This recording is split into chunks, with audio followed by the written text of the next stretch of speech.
You can access 4 report types via the SCORM Files Reports tab. The basic report shows a table of attempts for the SCORM activity.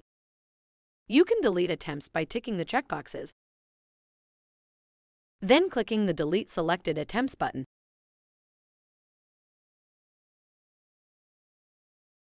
You can also download the report in your preferred format. A detailed report of each attempt can be obtained by clicking on the number in the attempts column.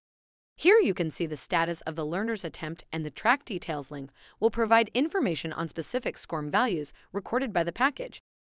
Note that the track details depend heavily upon what the SCORM object itself is programmed to report, and this can often make deciphering the recorded data quite difficult.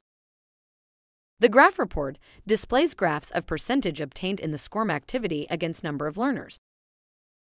In the Interactions report, you can see learners' responses to questions as well as the correct answers.